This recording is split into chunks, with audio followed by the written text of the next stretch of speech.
This video is to address how to make, for activity 4.7, how to make the eccentric cam. For this, you're going to be working in your rows in a team of 4. One of you will be doing 1.5 inches for nominal diameter, 2, 2.5, or 3. So each person will have a different nominal diameter. The nominal diameter is referred to on the dimension drawing handout as D. You'll also notice on the handout that some of them have their dimensions referred to as more of an equation. Inventor will actually do this calculation for you, and I'll show you how to do that. With this activity, it also asks you to refer to different videos along the way. These videos are located on the PLTW website, so if you go to mypltw.org, go into our class, and then go to the Unit 4 pilot.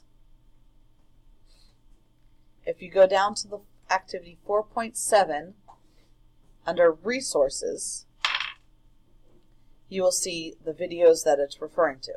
So there's videos on how the cam motion works, how the graph relates to the actual shape itself, as well as how to place work features like work planes and work axes in the cam.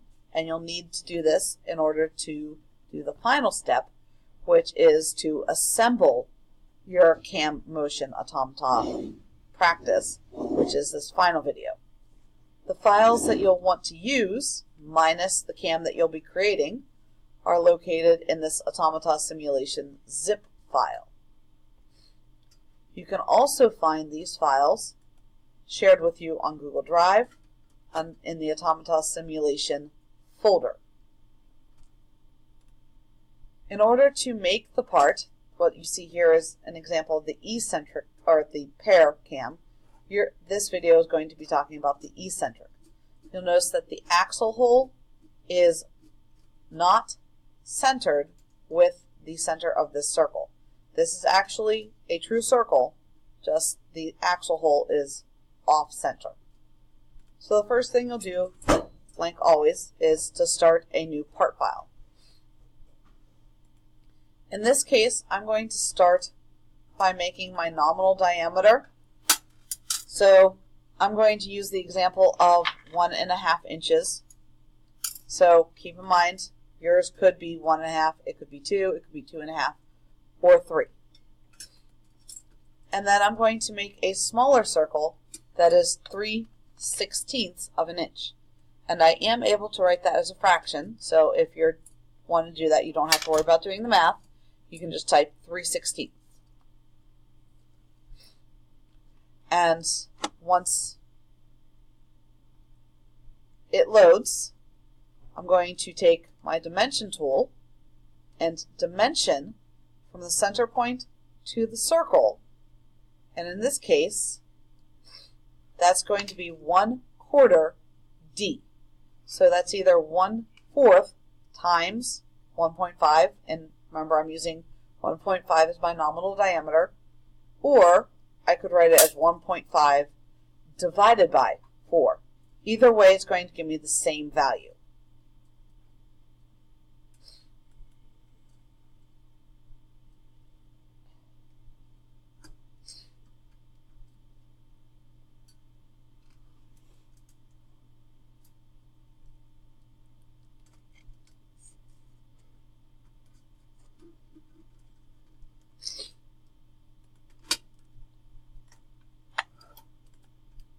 So here I'm taking my dimension tool, and I'm dimensioning from here to my center point.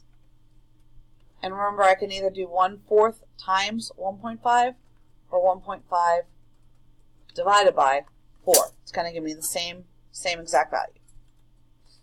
And I want to make sure that this is vertically lined up with my center, so I'm also going to use my vertical constraint and select these two and make sure it stays lined up. Now that I've drawn that, I can extrude this.